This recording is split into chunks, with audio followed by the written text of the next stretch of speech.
Hello, I am Paula Bennett and welcome to my podcast, Ask Me Anything.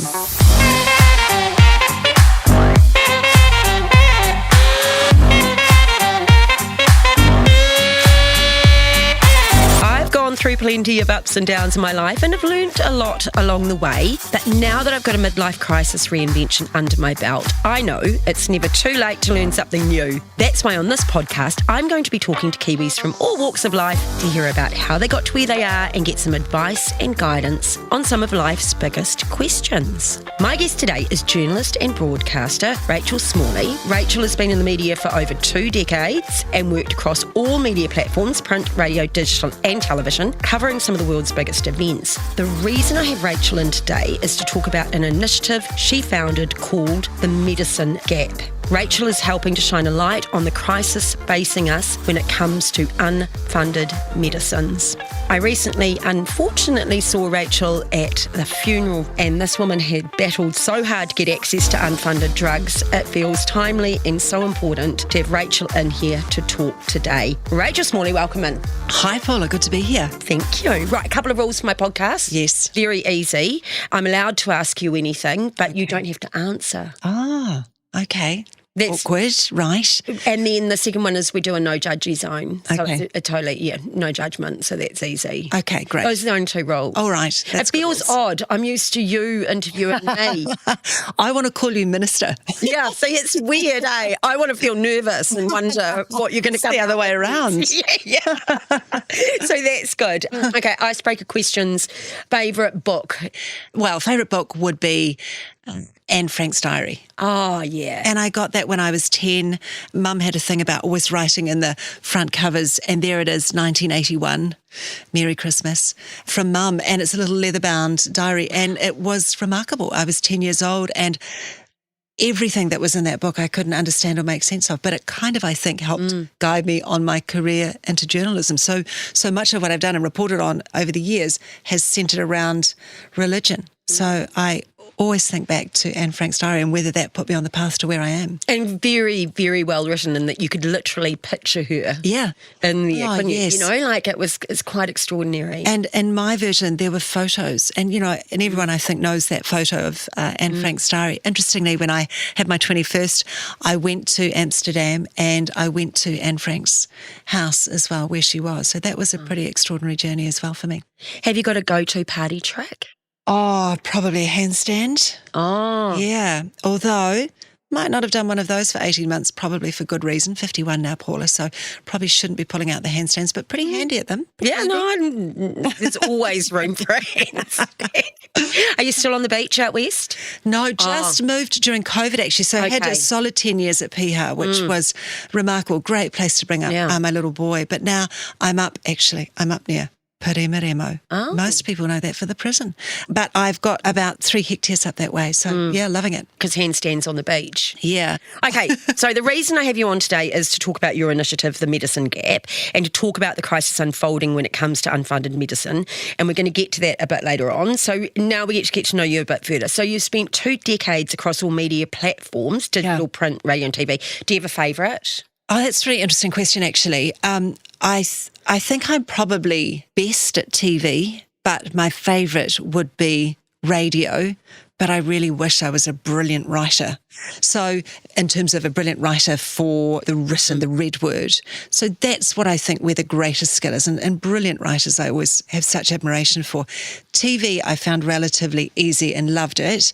But radio, I think, is probably what I love most because I think radio is so intimate. It is personal. Like we're talking here, there'll be one person listening to us. So, there's a third person in the room with us right now. And I always think that when I'm on air and radio, you've got one other person that you're talking to. So I love the intimacy of radio. Yeah, no, I can respect that. So you had a 4-year break. Yeah, I did. Casting. Why? Yeah. I think I had a bit of a midlife crisis. Didn't really know, was working at ZB, didn't really know where I was going and what I was doing. I got around some really amazing women in the corporate world and said, I don't know what to do. I don't know what to do if I'm not a journalist, but this isn't filling my cup anymore. And they said to me, you're exhausted. Look at the hours you do. I was doing the early shift, what Kate Hawkesby does now. And they said, you can't possibly make a decision on what your future is, and I didn't know what my transferable skills were, anything. I didn't even know what that term meant.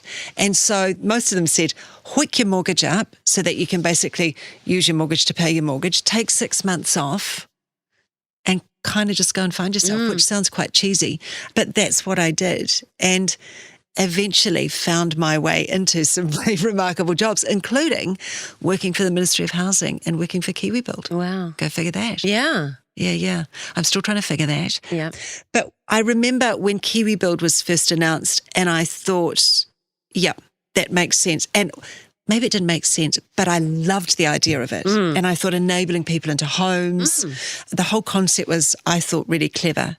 But ultimately, the policy was sunk because they had these grand aspirations of very quickly building homes and could never meet those targets. The concept, I thought, was a good one, though. And so I went in there for a year or so. Fascinating. Yeah, it was Watching it from the other side, it's just amazing. You know what? I would not take that year back for any money in the world because I learnt so much. And when you're a journalist on the outside, when you get inside government, like we were going up into the beehive or sitting around the table with Twyford and understanding when the heat's on with politicians and political comms people, boy, is the heat on. Yeah. Is the heat on. And conspiracy or cock up, it's usually cock up, right? Yeah. And you've seen it from the inside now. Oh my gosh, yeah. And I used to say, tell the minister anything. This was inside the Ministry of Housing. Tell Twyford anything. He'll be able to deal with it. Just give any minister can deal with it. Just give them notice. Don't keep telling him you're going to build 1,000 homes for the next 6 months. They kept telling him they were going to build 1,000 homes for the next 6 months. So he kept going out and I'd watch him on the telly going, we're never going to make 1,000 homes. But seeing the inside of, it's quite a bit of wastage in government, isn't there, Paula? There really is. There really is. Just a lot of money rolling around in there. Shame. A lot of contractors, but remarkable insight. I almost hear more stories now, as you can imagine. Of course. Just being out and, of course, knowing so many people so well. Yeah. And I'm genuinely not political. You know, of course, my politics are my politics and blatant, but I'm not into game playing and that sort of thing. So I get to hear more and I bet you do. Just makes you. And part of me wants to go in and go, right, I'm just going to have a little bit of a tidy up here in the old, public service. Yeah. But there's some brilliant minds there. But I just feel there should be more accountability and more voices speaking out. And typically they don't, right? Everyone's sort of behind the scenes. But it's interesting when you work in an environment where the bottom line isn't really that important to you. It's not like a business necessarily. You've got this much money, you need to spend it. Getting towards the end of budgets and all of the ministries start spending because they don't want to lose budget for next year. It's just crazy. It is crazy. Okay, you've covered so many amazing events. You're in Washington for Barack Obama's historic election. You've covered tragic events like Pike River and the disappearance of Madeleine McCann and London bombings. And do those sorts of things, particularly those more tragic ones, take a toll on you? Yeah, absolutely. And that's possibly what makes me not a great journalist in this space because I get really affected by that sort of stuff. Do you? Yeah. And I've never done what they call the death knock. I've never gone to a home after someone's died and knocked on their door. And I don't judge journalists who can do that, but I've never been able to do that. That window where someone's lost someone and a lot of the time the media will go along, knock on the door because that's quite often when people are in shock and they want to talk about someone and you get a remarkable interview. I think that's abhorrent. I don't ever want to do that. But the stories that I have covered that have deeply affected me, they will never leave me. And that's very much around the Syrian refugee crisis and the women that I have sat and spoken with. It's up in Afghanistan as well. It is the Christchurch earthquakes. It's Pike River. Yeah. I mean, there are so many tragic stories. And I think the media is better now at supporting journalists when they go into those spaces, but absolutely, marked for life. Because something like that, you're in it and you're breathing it. You are. 24/7, something like Pike River. And so it kind of has to have an effect on you. Yeah, and it also, where you are in life is very relatable. So I remember covering when the Air New Zealand plane went down near Perpignan and I was pregnant and there was a woman there who was also pregnant and her husband had died. He was one of the pilot crew in that plane crash. And the relatability of that really affects me.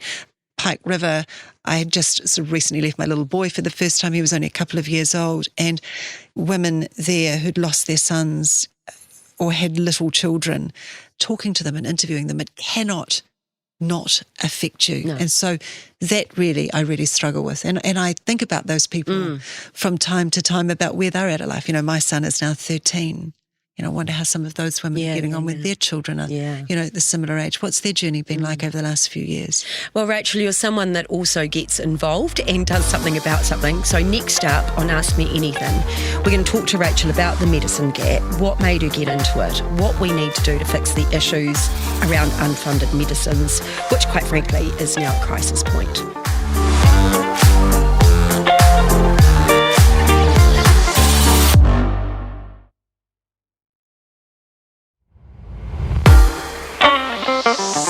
As I have mentioned, Rachel, the reason I have you in today is to talk about the woeful inadequacies we have in this country when it comes to the funding of life-saving medicines. You funded the Medicine Gap. What is it and what prompted you to start the initiative? The Medicine Gap is essentially a storytelling platform. So I tell the stories of New Zealanders who can't get access to modern medicines. I part-funded it. I put about $5,000 into it. I've got friends, mainly women, in the corporate world where I go and shake a tin at and say, could you help me out with some money? I work for free. Of course, it's my passion project, but I need money to fund things like if I need to fly to see someone, I have a photographer, I host a website, and, I'm posting social media and need help with that and things at times as well. So it sort of run on the smell of an oily rag, basically. But the Medicine Gap it's not related to any political party or any pharmaceutical company. And it's purely targeting and aimed at who I call well New Zealanders. Because if you're sick in this country, you already know what the issues are. But if you're not and you're well and you're healthy and you think, well, I've got health insurance, I'm fine, you're the person that I'm trying to talk to understand that we have a very real issue in this country. We are bottom of the OECD in terms of access to modern medicines, and we have a really archaic approach to funding medicines in this country. It is, as you say, it's a crisis. So you could have done a number of passion projects because there's a whole lot of good causes out there. What made you do the Medicine Gap? So one of the triggers for the Medicine Gap, or the trigger really, is someone called Fiona Tolich who approached me. She was trying to get more stories published, if you like, around spinal muscular atrophy and the need to fund a medicine to treat children with this. And she spoke to me about it, and it was baffling. How could we not do this? The things that we spend money on in this country, why are we not looking after this little rare disorder? And in order to really understand the situation, I had to kind of delve into, well, what's the funding methodology? Why? Who is Pharmac? What are they designed to do? Why wouldn't we have funded this medicine? How many people does it affect? And the more I dug, the more I realised that there were, Crohn's and ulcerative colitis have an issue. We don't fund continuous glucose monitors for diabetics, and in particular diabetic children. At that stage, we weren't and still aren't actually funding like Keytruda for lung cancer, our biggest cancer killer. We haven't funded a medicine for bowel cancer for 25 years. The list was going on and on. EpiPens had been sitting on our waiting list for over 2 decades. Wow. And the more I uncovered, the more I realised the story was far bigger. So we started telling the story of SMA and how we needed to fund a drug to treat that.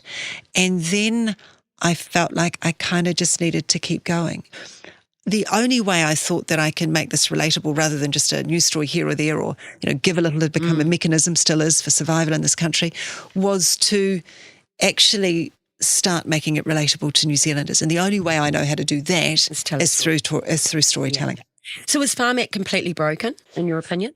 Pharmac, there are aspects of Pharmac that it does very well. It can negotiate down and get a good price for meds, but it needs to strike a balance. Now, I am not I'm not a big supporter of pharmaceutical companies, but I have realised that today the modern medicines that we get, some of these pharmaceutical companies will invest $1 billion. It'll take 20 years, like Trikafta, of course, just funded for cystic fibrosis. $1 billion medicine, but it saves our health system huge amounts of money, and they want their money back. I think we've probably paid about $35 million a year for it until it comes off patent. But cystic fibrosis costs our health system $116 million. So we look at it and go, 35 mil, that's a lot of money, without realising it's costing us more money in our health system to keep these people sick. And that's a real issue here. Now, Pharmac needs to change its funding methodology. It was established in the mid-90s, and since then, get this, it has never overhauled its objectives. Its focus is on cheap meds for the masses. Yeah. And we have all of these remarkable precision medicines. Paula, you and I can live with cancer for long periods of time with the right medicines and with good screening. And I know this sounds an odd thing to say, but we shouldn't necessarily be frightened of disease. It happens to us all. Yeah. And we have worked out how to die in this country. We've got euthanasia in place now. We haven't worked out how to live with disease. And we still view, through Pharmac's eyes, medicines as just a flat cost and something to crush in the budget. And they're not looking at that cost benefit. Yeah, they're not. Well, it's not part of their mandate. No, really. it's not. And there's no incentive for them to look at, I don't want to say the cost of life because I have to believe that they care. Yes. Otherwise. Yeah. But they're not looking at the costs in the rest of the system, whether it's from health costs to not being able to work, to not being able to all of that. Yeah. But then they're not incentivised to do that either. And that's perhaps part of the issue overall. Yeah. And one of the things I did, which I'm really grateful I did when I was working at the Ministry of Housing, I did the Global Women Breakthrough Leadership Program for a year, which was a game changer, surrounded with 30 remarkable women who really encouraged me, and all of us learnt to kind of grow our voice, if you like. And one of the things we learnt so much about was courageous leadership and being brave and speaking truth to power. And that's what I want to see from Pharmac. And I have met with Pharmac and I have said, do you go to the Minister of the Day and say, we've got 73 medicines on our wait list. We reckon probably about 350 million to clear it. And Sarah Fitz said to me, that's a lot of money. And I'm like, well, that's not your call to make. Just tell the minister that's his or her problem to solve. And that's what I kind of want. I want to see more of that in the public sector where people are coming out, senior public servants, and saying to ministers, if you want people to live better, this is how much money we need. Now, if they choose not to or they can't find the money for that, fine. But don't make those decisions. And I just want to see more courage from the people who are looking out for us and funding the medicines to treat disease in this country. You sort of touched on it, but when it comes to funding, are some illnesses or diseases worse funded than others? Yeah, absolutely. Cancer is a disaster in this country. Yeah. And rare disorders are too. So why are some other countries better than us? And we can name them, right? Australia, Canada, Australia. UK, Absolutely. like countries that we would see ourselves being the same. Is it because they've got a different system? Yeah, and it's because their funding methodology again. So I think Australia takes into account, not all, but a lot of indirect costs. So, if, for example, I've got a condition that means that I can no longer work, but I can still dress myself and feed myself, then that medicine might not be funded in New Zealand. Yeah. They don't consider Rachel's no longer contributing to the economy. Actually, she's going to be going on to a benefit. But because that comes out of another budget, they don't consider that. And this is where the siloed view. So in the big Health NZ reforms, Pharmac absolutely get that beast inside Health NZ. So you can see the savings that can be made laterally. If you are going to no longer perform bilateral lung transplants on people with cystic fibrosis, that's a saving, right? That's about $1 million. So if we're not doing those procedures anymore, maybe 5 or 6 a year, can that money now come in to different medicines that we can fund? Yeah. So there are real challenges and real frustrations here, and that's one of the reasons why I think overseas they're doing a better job. They also view health in many of our peer nations as an investment. We still look at it as a cost. Yeah, we do. And that's one of the issues. Rare disorders, not set up at all for Pharmac's objectives. Because they're considered, cystic fibrosis is considered rare. Multiple sclerosis considered rare. With those ones that we have seen, and I know that SMA got some funding as well, and we've just seen the one for cystic fibrosis, is that because they've got passionate advocates that stand up? And in some respects, that makes me angry, right? Yeah, it's, absolutely. If you're not the one that's putting, I know Fiona Tollett myself, and so, that is amazing, to the point where she gave up her job so that she could do this full time. Absolutely. Because she just felt so strongly about saving lives, absolutely. right? But it feels so wrong that it's if you've got the best advocates, then you might finally get there. Yeah. And that's a frustration, I think, for so breast cancer is very good as well, although we still don't fund anything to treat triple negative. And there are other precision medicines that we need to fund for breast cancer, but that's really women like Libby Burgess. There's a good team of them have gone out and they lobby John Key to fund Herceptin. Yeah. They were like, this is rubbish. And relentless. In their face, absolutely. Yeah. But, prostate cancer, not a single medicine funded for that. Wow. Not a single precision immunotherapy funded for prostate. Bowel cancer do a fantastic job. Do you think they can get cetuximab funded? And it doesn't make sense, a lot of this. It doesn't make sense how some people can't get meds funded. If you look at, say, Spinraza. Now, Spinraza's been funded for SMA. Now, there are 3 medicines to treat this condition. Australia fund all 3. Spinraza requires an infusion into the spine. So, that can only be done at Starship. Wow. Now, there are kids all around the country. So what's going to happen there? Yeah. Who pays for those kids to be flown up? There is another medicine, Risdiplam, which is brilliant as well, which is just an oral liquid. Now, we should fund that so that the people who live outside of, say, Auckland and can't get access to Starship, they get that med. And then there's another treatment, Paula, which is remarkable. It's a CRISPR technology, $1 million a jab. Your baby's born with SMA. I'm oversimplifying it here a little, but you literally have an injection and that turns the gene off and that baby goes on to live a life. They don't need anything else. Wow. It turns the gene off. Now, we still haven't got our heads around any horizon scanning on this. We don't know what we're doing with gene editing and gene silencing. Funded all over the world. Australia using it now. We haven't even had a conversation about it. That's why we're backward, and that's why I want to see courageous leadership in health. So we're in somewhat of a crisis. So from your perspective, what can the general public do? What advice can we give to people out there that are listening and feeling incredibly frustrated and powerless in many cases?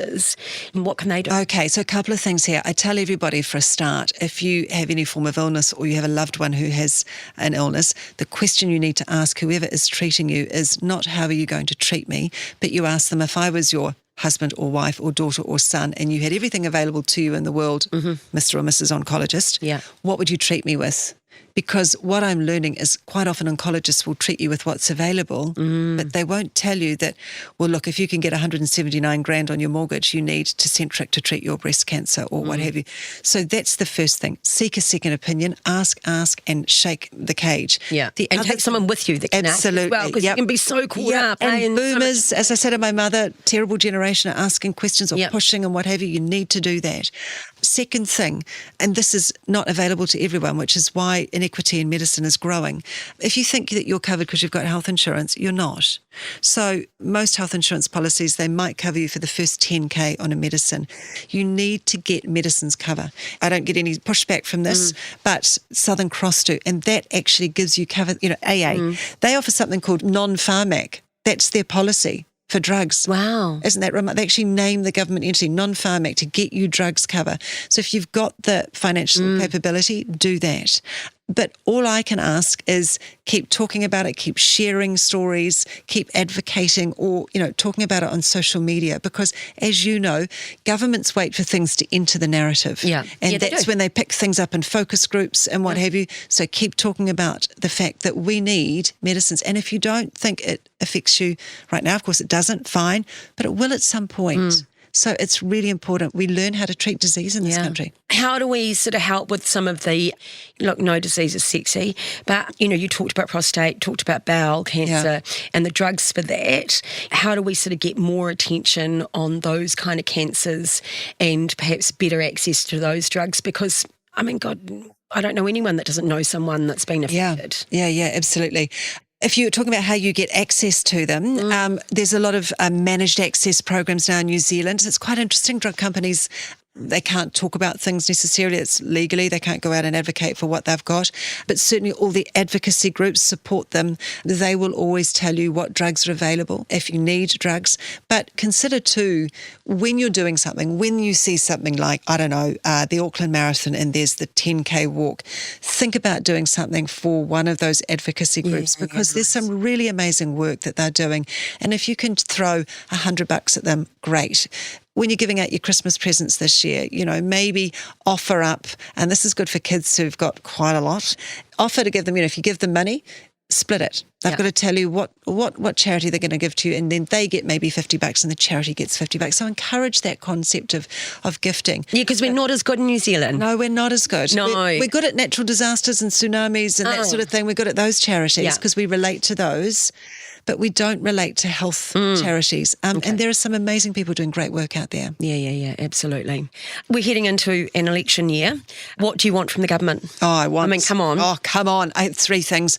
I want them to commit to cancer, and not in words. I want them to kind of go tangibly, what are we going to do to address cancer here? And let's maybe we've got 73 medicines on the waiting list. Let's commit to doing a dozen and leave Pharmac to go and negotiate it, but let's get a dozen meds. Let's get into that waiting list. Secondly, let's get future focused. I want a medicine strategy that's looking at all these issues around precision medicines and gene editing. What do we need to do here? We should be positioning ourselves as one of the the forefronts of access to meds. That's a key area for me. That's kind of 2 of the key things there. But just to get future focused on medicines, to fund medicines, and to change the funding methodology, commit to reforming Pharmac so that we can understand the economics behind these drugs and the economics of what it costs this country when we don't fund medicines. Yeah, absolutely.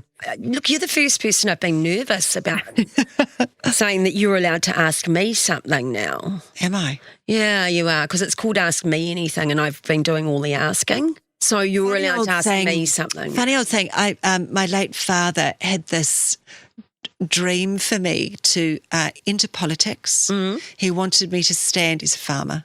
You know who he wanted me to stand for? National. And he wanted me to stand in Waimakariri. That's where, born and bred. And I always said to him, that would be terrifying, I would think.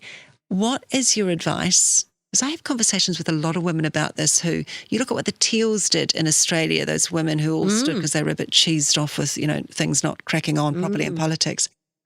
What's your advice to women going into or thinking about going into politics? Well, I mean, it's hard if you're going in with a particular political party because they have so much control now. It's hard to actually find your own identity and be true to who you are. But those Teals are a great example of there's something in being fierce.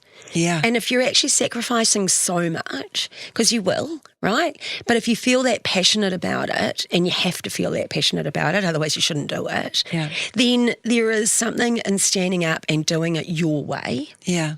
And I think there's going to become a turning point here in New Zealand soon as well. I mean, we see a little bit of it, but we're actually losing our personalities a bit. Yeah. We're losing people with punch. We all have to toe the party line so much that goodness help anyone that sort of steps outside of that. And I think that we, as a consequence, we lose the essence of service to people and going in with conviction and sticking with it. Yeah. And it just sort of beats you down a bit over time. And I suppose from my experience, it was, you want your wins, right? So sometimes you've got to temper this so that you can get your, it's, hey, you're part of a team. And I'm not saying it's wrong, but, I think that if I was looking at some people that were perhaps a little bit not older, but you know what I mean, like not in their 20s, you know what I mean, like sort of, and we're going, I want to stand up and I really want to stand for something. I remember having an argument with Marilyn Waring when I was at university and MMP had just come in, and I remember saying to her, someone will stand in a seat that's not politically, party political, and they'll win. I remember her saying, no, they won't. They never will. Look, we've seen some oddities, but maybe there's going to be some independence in New Zealand one day. Yeah. And I reckon it'd be great, by the way. Yeah, and hard. We've talked about this, about whether you'd have like a party about one issue. There's one issue that you want to come to, and you might get a seat, or you might be able to go in and help form part of a coalition or something. I kind of see more of that potentially happening as well, standing as an independent, maybe getting in on, an issue, maybe. Like unfunded medicines, Paula. Yeah. Who knows? All right, and to end things, I have a segment called Zip It, Sweetie. Oh, yeah. Yeah, we both get to have a bit of a vent. Yeah. Based on something that's killed your buzz this week. Could be someone, could be something. Yeah. You can go first. Okay. You know what? It's not even just this week. I seem to have, and there's a funny thing when you roll over the 50 and you enter into the 51, and you seem to care a little less, but one of the issues I've got, I'm quite intolerant these days of people who don't fill my cup. And I kind of step away from that. Good energy is contagious. Like I'm buzzing sitting here chatting to you. Yeah. I'm like, where's the Chardonnay? You know what I mean? Like good energy is contagious. And so when there's people who are like that, I guess are focused on problems and not focused on solutions, that drains my cup a bit, I guess. And I'm not saying there's no passive-aggressive nature in here. I'm just saying in general. And I've talked about this with my other half, Dave, about the need to kind of be around goodness and good energy and people trying to find the solutions to the issues that we're facing today. That's kind of my thing. Yeah, good. I'm a trustee for sea cleaners and I love it, right, because I'm an ocean girl. Yeah. And so they literally go out and pick up rubbish on our shores. Right. And we're moving into the South Island more, but we're right up Northland, lots in Auckland, both harbours. Anyway, look, I went out with them a little while ago and just that rubbish and what people are throwing away, everything you throw out your car window, everything you do, it ends up in our ocean. Yeah. And if we don't look after it better. So anyway, that's my pet peeve this week. Because where did your love for the ocean come from? It's my total happy place. Right, okay. Water. I kill things in it. Yeah. So I find it so peaceful. Oh, you're slaying. And then I have to be on a slow, actually. But I'm big into sustainable fishing. Good. Hugely. So I'll have another rant about that another day as we're getting into summer. So I'm getting a bit fanatical now about sustainable fishing, which is great. But it's just, there's something peaceful and it's just definitely my place. Okay. Rachel, thank you for joining me today. If people want more information on the Medicine Gap, where do they go? thenedicinegap.co.nz. Brilliant. So that's it for another episode of Ask Me Anything. You can get in touch with me by emailing askpaula@nzme.co.nz. Please feel free to send me through your questions for the podcast or any thoughts you have. You can also find me on Facebook, Instagram or LinkedIn. Make sure you follow Ask Me Anything on iHeartRadio or wherever you get your podcasts. You can also read my weekly column in the Herald on Sunday. I'm Paula Bennett. Ask Me Anything. Goodbye.